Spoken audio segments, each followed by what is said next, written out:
दोस्तों, सुहाग की पहली रात में प्यार मोहब्बत की बात ना हो करके अगर जंग छिड़ जाए, झगड़े हो जाए पति पत्नी के बीच, तो फिर कहानी तो बनेगी ही।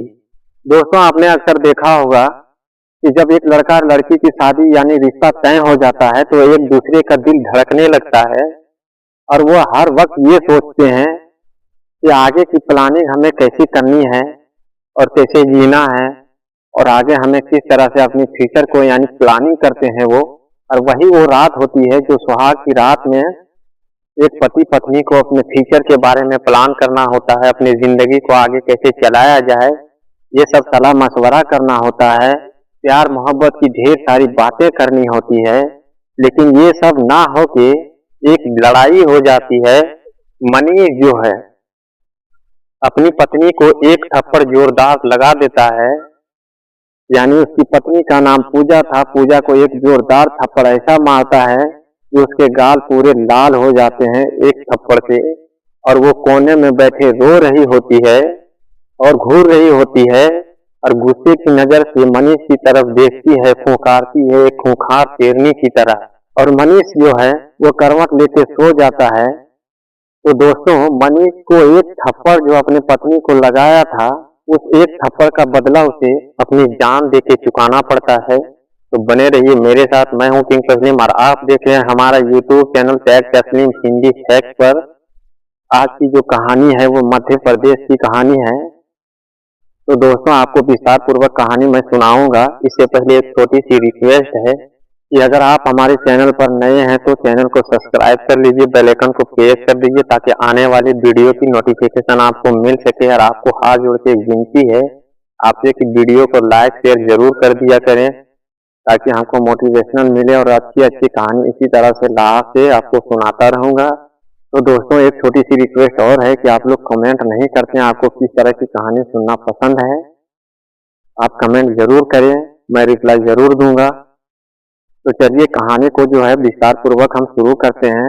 आज की जो कहानी है वो मध्य प्रदेश की कहानी है, एक छोटे सी गांव की। मनीष जो है कॉलेज की पढ़ाई पूरी कर लेता है। पूरी करने के बाद वो जॉब या नौकरी के लिए नहीं भागता है, क्योंकि उसने पढ़ाई करने से पहले ही सोच रखा था कि जब मेरी पढ़ाई पूरी हो जाएगी तो मैं एक दूध की डेयरी चलाऊंगा और उससे ही अपना बिजनेस बनाऊंगा। और बिल्कुल ऐसा ही करता है। उसका पढ़ाई खत्म हो जाता है और बहुत सारे वो भैंस पाल लेते हैं और एक दूध की डेयरी वो चलाने लगते हैं जो मनीष है, जिससे उसकी अच्छी खासी इनकम भी होती है, कमाई भी होती है। और वह जब दूध की डेयरी चलाने लगते हैं, उसके पिता देखते हैं कि अब अच्छे खासा मेरा बेटा खड़ा हो चुका है, तो उसका रिश्ता तय करने लगते हैं। तो मनीष का जो रिश्ता तय होता है वो उसके बाप के दोस्त की बेटी से होता है। पूजा जो थी उसके बाप का दोस्त का बेटी थी। मनीष का रिश्ता उससे तय कर दिया जाता है। लगभग जनवरी का महीना था, बहुत ही कम समय बचा था। मई के आखिरी तारीख में मनीष का रिश्ता तय हो जाता है। शादी की डेट रखी जाती है और मई का आखिरी महीना यानी 30 तारीख को होता है। आपको तो पता ही होगा कि मई जून की गर्मी कितनी उफान में होती है, कितनी बढ़ चढ़ के होती है। मनीष जो है वो 30 तारीख को पूजा को ब्याह करके अपने घर ले आया। और लाने के बाद गर्मी तो बहुत तेज थी, बड़ी उफान में थी, क्योंकि मई महीना का आखिरी तारीख था और गर्मी बहुत तेज थी। इस वजह से उसके घर में कूलर भी चल रहे थे, बहुत सारे मेहमान भी थे और उनके जो जीजा जी थे और भाभी और बहन, वो उनके कमरे को यानी सुहाग रात के लिए उनके कमरे को सजा भी रहे थे और बार बार मनीष को चिढ़ा भी रहे थे, यानी उससे मजाक कर रहे थे कि चलो मनीष की तो लग गई, दूध की डेयरी भी अच्छी खासी चला लेता है, अच्छी खासी पैसे भी कमा लेता है। और पूजा जो है बहुत खूबसूरत है, यानी इसकी पत्नी जो है सो बहुत खूबसूरत है, इसीलिए साले साहब रूम के इर्द गिर्द घूमते रहते हैं। ये सब बात सुन के मनीष को बड़ा बुरा लगता था, इन लोग मेरी टांग खिंचाई कर रहे हैं। जब वो कमरा सजा दिया जाता है, सजा देने के बाद दुल्हन को जो है उस कमरे में बैठाया जाता है, लेकिन मनीष जो है अपनी नजरें उसी रूम में टिकाए रहता है कि कब मेरी पत्नी उस रूम में जाएगी, कब मुझे वहां भेजा जाएगा। यानी बहुत उतावले थे और क्यों ना रहे, क्योंकि उसने बहुत सारी अपनी पत्नी के बारे में सुन रखे थे कि पूजा जो है बहुत ही खूबसूरत है, मॉडर्न है, देखने में बहुत खूबसूरती है, उसकी समसी हसीन है। ये सब बातें सोच करके वो और भी उतावला था कि कब जाके मैं अपनी पत्नी का चेहरा देखूं। और उसने भी सारे सपने सजा रखे थे कि मैं कब अपनी जिंदगी के बारे में अपनी पत्नी से सलाह मशवरा करके अपनी जिंदगी की मैं शुरुआत करूंगा। बहुत मतलब इस तरह से वो बहुत उतावला था। तो उसका जीजा जो है वो मजाक मजाक में उसे कहता है, मेहमानों ने खाना पीना खा लिया है, अब इसका सोने का भी व्यवस्था कर दिया जाए। तुम आके देख तो लो कहाँ ये सोएंगे, नहीं है कहाँ रहना है रात को। तुम तो खाली बस अपने पत्नी के कमरे के इर्द गिर्द घूमते रहते। अरे साले साहब, हमारी भी शादी हुई थी, हम इतने उतावले नहीं थे जितने आप हो रहे हैं। और मनीष जो है तो अपना पैर जमीन पे पटकता है, वहां से चिड़चिड़ा के चला आता है। फिर कुछ देर के बाद उसका जीजा मनीष को आवाज देता है कि साले साहब, आपका कमरा सज गया है और आपकी पत्नी आपके रूम में आपका इंतजार कर रही है। और जीजा और उसकी भाभी जो होती है मनीष को कमरे में धक्का देके उसको अंदर भेज देती है। अंदर भेजने के बाद और मनीष जो है अंदर जाते ही दरवाजा बंद कर लेता है और लाइट को भी बंद कर देता है। मनीष ये सोच के बंद कर देता है कि शायद जीजा और मेरी भाभी से क्या बात करेंगे नहीं करेंगे।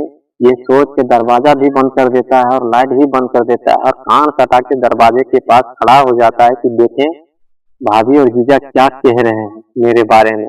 वो कुछ देर ऐसे ही खड़ा रहता है तो उसका जीजा कहता है कि साले साहब, आपने तो लाइट ही बंद कर दी है, अब आप अपनी पत्नी की मुंह कैसे देखोगे? कम से कम आज की रात को लाइट जला करके अपनी पत्नी का घूंघट तो उठाओ। और हम लोग यहाँ से अभी जा रहे हैं, तुम अपना लाइट रूम का जला लो। जब उसने देखा, उसे महसूस हुआ कि वहां से लोग चले गए हैं, वो लाइट को ऑन करता है। ऑन करने के बाद जब देखता है कि उसकी पत्नी घूंघट ताने हुए बेड पर बैठी हुई है, तो मनीष जो है थोड़ा सा शर्मा जाता है और शर्माता भी है और धीरे धीरे कदम अपनी बेड की तरफ वो बढ़ाता है। उसमें कुछ वक्त लग जाता है क्योंकि पहली बार जो होता है ना, गांव में अक्सर ऐसा देखा जाता है कि जब लड़का लड़की कभी एक दूसरे से कभी नहीं मिले हैं, चाहे उसका शादी भी हो गया, तो वो बहुत धीरे धीरे चलते हैं और बहुत शर्माते भी हैं। और वो पूजा से कभी मिला नहीं था, नहीं तो उसको देखा था, इसी वजह से वो शर्मा रहा था और धीरे धीरे अपने कदम बेड की ओर बढ़ा रहा था। और कुछ ही सेकंड में वो बेड की दूरी को तय कर लेता है। तय करने के बाद वो जाके अपनी बेड पर बैठ जाता है। बैठने के बाद वो पूजा से बड़ी हिम्मत जुटा के कहता है कि क्या पूजा, तुमने खाना वाना खाया या ऐसे ही बैठी है? पूजा जो है कोई जवाब नहीं देती है, कोई रिस्पॉन्स नहीं देती है। मनीष फिर थोड़ी देर चुप रहता है। फिर चुप रहने के बाद वो फिर से एक बार हिम्मत करके कहता है, पूजा क्या बात है, तुम मुझसे बात नहीं कर रही हो? क्या मैं तुम्हें पसंद नहीं हूँ या तुम्हारी शादी जोर जबरदस्ती से कर दी गई है? पूजा फिर भी जवाब नहीं देती है। तो मनीष जो है थोड़ा और हिम्मत करके उसकी हाथ को, यानी अपनी पत्नी की हाथ को अपने हाथ में लेता है और वो हाथ जो है उसकी पत्नी झटाक से खींच लेती है। उसकी पत्नी फटाक से वो हाथ उसके हाथ से खींच लेती है और पीछे हट जाती है। तो मनीष को थोड़ा सा झटका लगता है, लेकिन वो फिर भी झटक देता है क्योंकि नई नवेली दुल्हन है, हम एक दूसरे से कभी मिले नहीं, ऐसा हो सकता है शर्मा रही होगी, घबरा रही होगी। ये सोच करके वो फिर से एक बार कोशिश करता है और कहता है, पूजा, आज की जो रात है सुहाग वाली रात है हमारी, और इसे हर आदमी एक यादगार के रूप में देखता है और यादगार बनाना चाहता है। और बस मैं यही चाहता हूँ कि आज की सुहाग रात जो है यादगार बन जाए हमारी। बस इसी वजह से मैं तुमसे कोशिश कर रहा हूँ बात करने की, लेकिन तुम जो हो तुम मुझसे बात ही नहीं कर रही हो, ना ही मेरे करीब आ रही है, क्या बात है?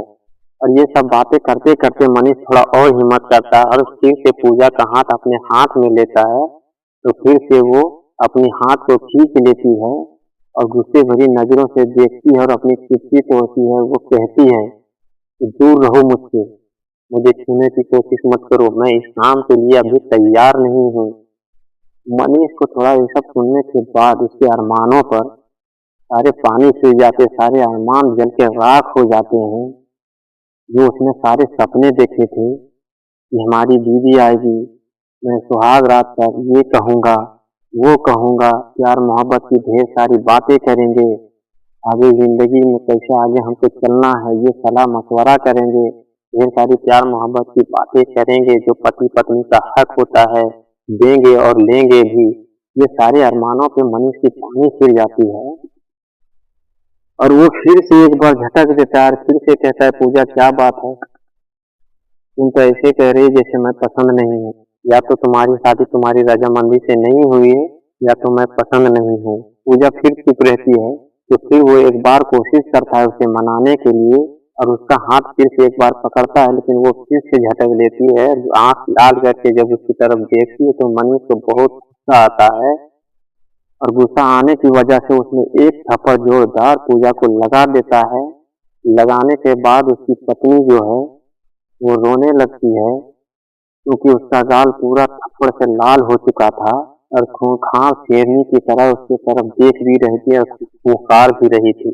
मनीष जो है वो कुछ नहीं कहता है, थप्पड़ मारने के बाद चुपचाप रह जाता है और करवट लेके लेट जाता है अपनी बेड पर। ये सोचता है कि शायद आज सुहाग की पहली रात है, हम कभी मिले नहीं हैं, ऐसा हो सकता है शायद मेरी पत्नी को किसी चीज के लिए बुरा लगा हो, अगर वो समझ जाएगी तो मुझे फिर से वो उठाएगी, मुझे मनाएगी। लेकिन ऐसा बिल्कुल कुछ भी नहीं होता है और इसी में सुबह हो जाती है। सुबह को देखता है कि पूजा अभी भी कोने में बैठ के रो रही थी और किस्तियां ले रही थी। मनीष उठता है और कहता है कि पूजा रोना धोना बंद करो और नहा धो के रेडी हो जाओ, क्योंकि तुम्हारे घर वाले आते ही होंगे तुम्हें लेने के लिए और तुम आज यहाँ से हमसे विदा होके अपने घर चली जाओगी, यानी अपने मायके में जाओगी। तो नहा धो के फ्रेश हो जाओ, मैं तुमसे कुछ नहीं चाहता। हाँ, एक बात जरूर कहूंगा कि अगर जब भी तुम आओगी तो इस काम के लिए तुम पूरा तैयार हो के आना। पूजा है तो कहती है कि ठीक है मनीष, मैं इस काम के लिए आपकी बार पूरा तैयार होके आऊंगी, लेकिन तुम्हें मुझसे एक वादा करना होगा कि आज की रात जो हुआ है हमारे बीच में, ये झगड़े मारपीट, ना तो तुम अपने बाप से कहोगे और ना ही मेरे बाप से कहोगे। मैं आपकी बात पूरी तैयारी के साथ आऊंगी। और पूजा जो है सो वहां से फिर नहा धो के पूरा रेडी हो जाती है। उसके घर वाले आते हैं, उसके सास ससुर उसको विदा कर देते हैं। विदा करने के बाद लगभग कुछ दिन बीत जाते हैं। बीतने के बाद मनीष के घर वाले सलाह मशवरा करते हैं कि पूजा के गए हुए 20 दिन से 25 दिन हो गए हैं, उसको अपने घर में फिर लाया जाए।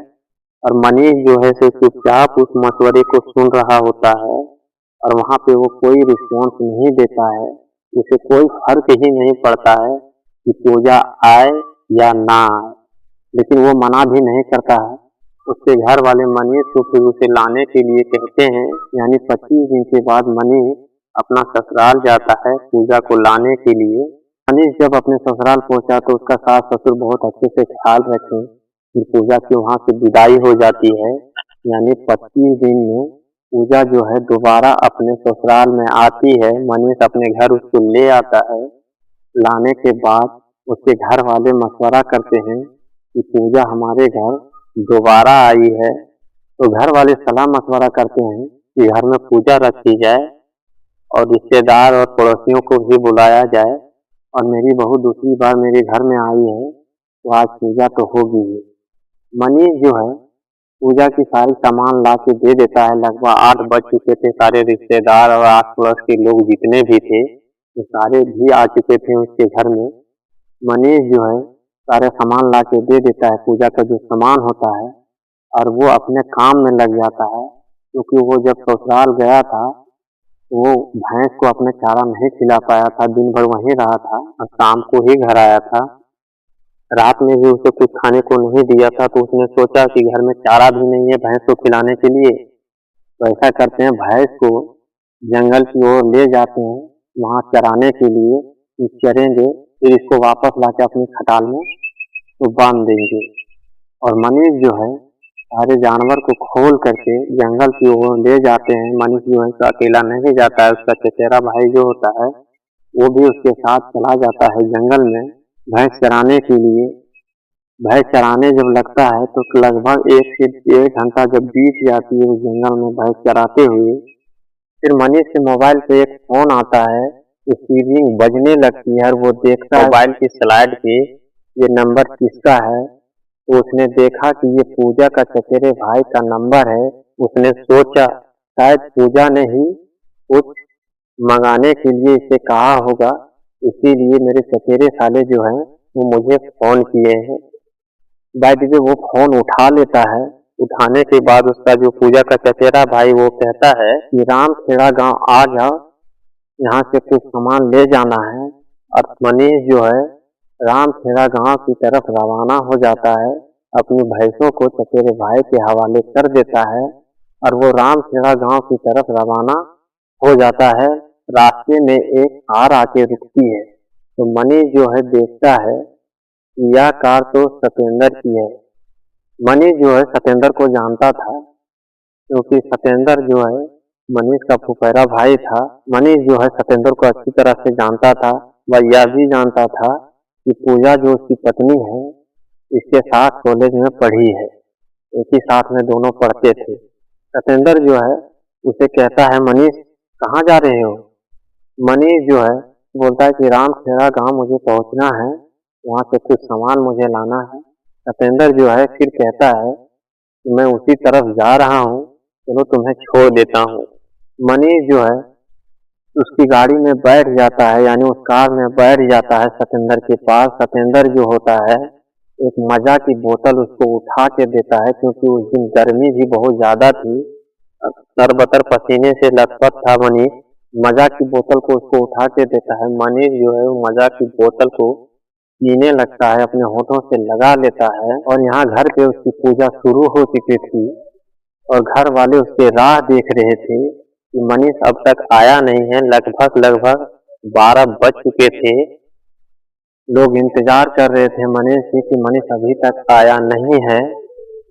फिर 4 बज गए, शाम हो गए। शाम जब हुआ तो उसका चचेरा भाई जो है वो भैंस को लेके घर चला जाता है।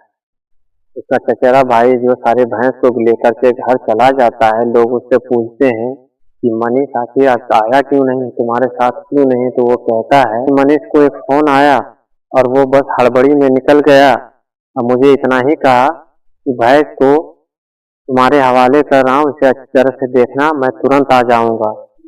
लेकिन वो कहाँ जा रहा है हड़बड़ी में मुझे कुछ नहीं बताया। लोग और परेशान हो गए, एक तो बिना बताए तेरे भाई को वो गया था। घर में सुनने के बाद और हड़बड़ा जाते हैं, फिर वो लोग और सब्र कर लेते हैं। रात बीत जाती है, फिर सुबह जब होती है मनीष की कोई खबर नहीं आता है। तो उसके घर वाले भोपाल के थाने में गुमशुदगी का रिपोर्ट दर्ज करा देते हैं और रिपोर्ट दर्ज कराने के बाद पुलिस हरकत में आती है और पुलिस जो है जांच पड़ताल शुरू कर देती है। शुरू करने के बाद वो जांच में सबसे पहले उसके घर आता है और घर में आने के बाद देखता है कि सारे आस पड़ोस के बहुत सारे लोग इकट्ठा हैं और वो सबसे एक रिपोर्ट लेने लगता है। सबसे बारी बारी से पूछताछ कर रहा होता है। तो एक पुलिस वाले की नजर उसकी पत्नी पर पड़ती है, कहती है वो कौन है। तो लोग कहते हैं उसकी पत्नी है, जो उसकी शादी हुई है अभी नई और ये 25 दिन के बाद घर से आई है। ये 25 दिन के बाद आज ही आई है और सतेंद्र आज ही गायब है। पुलिस को थोड़ा सा शक होता है और पूजा की तरफ गौर से देखने लगता है, क्योंकि पूजा जो थी वो मेहमानों से कहीं अलग उधर खड़ी थी और उसके चेहरे पे कोई भी सितम नहीं था, कोई भी खौफ नहीं था, पति का खो जाने का कोई भी भय नहीं था या कोई भी गम नहीं था। पुलिस को शक हो जाता है कि पूजा जो है इसकी पत्नी 25 दिन बाद घर आई है और आज के दिन ही उसका पति गायब हुआ है। फिर पुलिस वाला पूजा को बुला लेता है और उससे पूछता है कि आप अपनी मोबाइल नंबर हमें दीजिए। मोबाइल नंबर भी दे देती है। उसके बाद कहता है कि आप अपना मोबाइल भी दे दीजिए, जांच पड़ताल मुझे करने में आसानी होगी। पूजा नंबर और मोबाइल दोनों दे देती है। मोबाइल की जब जांच पड़ताल कॉल डिटेल्स निकाली गई, कॉल डिटेल्स निकालने के बाद पुलिस को ये पता लगा कि पूजा जो है 25 दिन अपने पति से दूर रही, यानी 25 दिन मनीष से दूर अपने मायके में रहती है और मनीष की फोन में एक भी कॉल नहीं करती है। और एक कॉल नंबर ऐसा था जहां पे उसने लगभग 470 कॉल की थी 25 दिनों में। पुलिस जो है पूजा को थाने में ले आता है गिरफ्तार करके और उससे पूछताछ करता है कि आखिर एक बात बताओ, तुम अपने पति से 25 दिन दूर रही, अपनी पति के मोबाइल पे तुमने एक भी कॉल नहीं किया, लेकिन ये जो नंबर है इस नंबर पे तूने पूरे 25 दिन में 470 कॉल की है, इतनी बार तुमने उससे बात की है, आखिर ये आदमी है कौन? पूजा जो है ज्यादा मैटर को इधर उधर नहीं घुमाती है और साफ शब्दों में बयान देती है। उस बयान को सुनने के बाद पूजा के बाप के नीचे की जमीन लग जाती है, हैरान और परेशान हो जाता है। वहां के जितने भी लोग थे सभी परेशान हो गए थे। पूजा जो है वो बयान देती है कि ये शादी मैंने बाप की मर्जी से की है, अपनी मर्जी से नहीं, क्योंकि मैं बाप के खिलाफ नहीं जा सकती थी, इसीलिए हमने शादी कर ली। मैं तो सतेंद्र से प्यार करती थी। यानी दोस्तों जिस नंबर पे वो 470 कॉल की थी उस आदमी का नाम सतेंद्र था, यानी मनीष के फुफेरे भाई। सतेंद्र जो है पूजा के दूर के रिश्तेदार थे। ऐसा नहीं है कि पूजा के बाप को ये सब पता नहीं था, उसे बिल्कुल पता था कि सतेंद्र और पूजा के बीच में कुछ ना कुछ है, लेकिन वो दूर के रिश्तेदार होने के कारण वो भाई बहन के रिश्ते में आते थे। यही सोच करके पूजा के बाप ने लड़का ढूंढना शुरू कर दी और लड़का ढूंढने के बाद उसे एक दोस्त की लड़का पसंद आ जाता है जो मनीष था, उसे वो पसंद कर लेते हैं पूजा के लिए और फिर उसकी शादी हो जाती है। लेकिन पूजा जो है इस बात को मन में स्वीकार नहीं कर पाती है, यानी मनीष को स्वीकार नहीं कर पाती है। उसका तो दिल और दिमाग जो था वो सतेंद्र से था और पूजा कहती है कि हम 4 साल से सतेंद्र से प्रेम कर रहे हैं, वो सारे रिश्ते हम निभाते आ रहे हैं जो एक पति पत्नी के बीच होता है, क्योंकि हमें यकीन हो गया था कि सतेंद्र और हमारी शादी जरूर होगी और हम ये शादी करके ही रहेंगे, चाहे रजामंदी से हो या बिना रजामंदी से हो। यही सब सोच के वो 4 साल से इस रिलेशनशिप में थी। लेकिन यहाँ बात जो है वो अलग तरीके से हो जाती है। पूजा के बाप उसका रिश्ता अलग तय कर देते हैं, जो पूजा को बर्दाश्त नहीं होता है, ना ही सतेंद्र को होता है। रिश्ता तय होने के बाद पूजा जब सतेंद्र से मिलती है तो सतेंद्र के सीने पे रख के सर बहुत रोती है। तो सतेंद्र जो है उससे वादा करता है, पूजा भी उससे वादा करती है कि सतेंद्र चाहे दुनिया इधर की उधर हो जाए, मैं तुम्हारे साथ ही जिंदगी बिताऊंगा। अगर इस जिस्म का कोई मालिक होगा तो वो तुम हो और इसके सिवा कोई दूसरा हो ही नहीं सकता। सतेंद्र जो है वो वादा करता है कि तुम्हें इस शादी के चक्कर से मैं निकालते ही रहूंगा, चाहे जितना वक्त लग जाए। और पूजा भी वही वादा करती है कि शादी तो हो जाएगी, लेकिन मैं तुमसे एक वादा करती हूँ कि जो मेरा पति मनीष है उससे मैं अपने जिस्म को छूने नहीं दूंगी, अपने आप को टच नहीं करने दूंगा। यही उस रात हुआ था जब सुहाग रात आती है तो अपने आप को मनीष को छूने नहीं देती है, जिस वजह से मनीष को गुस्सा आ जाता है और गुस्सा आने के बाद वो थप्पड़ मार देता है। और पूजा जो है ये थप्पड़ वाली बात सतेंद्र को बता देता है। बता देने के बाद सतेंद्र जो है और गुस्से में हो जाता है, पूजा से भी कहता है, सतेंद्र कहता है तुम्हें थप्पड़ मारा है ना, जब तुम जाओगी ना तो वो तुम्हारा शक्ल सही से नहीं देख पाएगा, उसे जमीन से ही उठा दूंगा, इस दुनिया से गायब कर दूंगा। और यही प्लान पूजा और सतेंद्र करते हैं, उसे रास्ते से कैसे हटाया जाए। और उसे रास्ता से हटाने के लिए सारा प्लानिंग किया गया था और पूरे प्लानिंग के साथ मनीष को उठाया गया था। मनीष को उठाने के बाद जब सतेंद्र ने अपने कार में बैठाया था तो उसे एक कोल्ड ड्रिंक की बोतल दी थी पीने के लिए, यानी जो मजा का बोतल था उसको पीने के लिए दे दिया था। उस बोतल में जो नीम की गोली सतेंद्र ने मिलाई थी उसको पीने के बाद मनीष को नींद आ जाती है नींद में आने के बाद सतेंद्र जो है उसका गला घोंट देता है एक गमछा से, उसके गले में फांसी का फंदा लगा देता है और उसकी सांस निकल जाती है, यानी उसकी जान जो है निकल जाती है। जान निकलने के बाद सतेंद्र जो है मनीष की लाश को जंगल में ठिकाने लगा देता है। तो दोस्तों, पूजा और सतेंद्र ने अपना अपना जुर्म कबूल कर लिया था कि कैसे मनीष को अपने रास्ते से उसने हटाया था। तो दोस्तों, ये कहानी सुनाने का मेरा मकसद ये था कि बच्चों को समझने की कोशिश कीजिए, उसकी खुशी किस चीज में है और किस चीज में नहीं है। अगर हम अपने बच्चों की खुशी को समझ जाते हैं कि उसकी खुशी किस चीज में है और किस चीज में नहीं है, तो हमारे बच्चे गुनाह करने से, क्राइम करने से बच सकते हैं। और यही हुआ था पूजा के साथ, क्योंकि पूजा का जो बाप था वो सारा चीज जानता था कि सतेंद्र और पूजा के बीच में कुछ न कुछ चल रहा होता है, और वो हड़बड़ा के इधर उधर लड़का ढूंढ के मनीष के साथ उसकी शादी कर देते हैं। और शादी करने के बाद पूजा इस शादी को स्वीकार नहीं कर पाती है, क्योंकि उसका दिल दिमाग जो था वो सतेंद्र पर ही था और वो दूसरे को कभी देखना नहीं चाहती थी, यानी मनीष को नहीं देखना चाहती थी। और वो ये क्राइम कर बैठती है, यानी मनीष को जो है रास्ते से हटा देती है और ये क्राइम उससे हो जाता है। तो दोस्तों, मेरा कहना यही था कि अगर आपने इस कहानी को लास्ट तक सुना है तो अपने बच्चों की खुशी को समझने की कोशिश जरूर करें, ताकि आपके बच्चे और हमारे बच्चे इस तरह की क्राइम और घटना ना कर सके। तो दोस्तों, ये थी आज की कहानी। फिर मिलते हैं अगली कहानी में।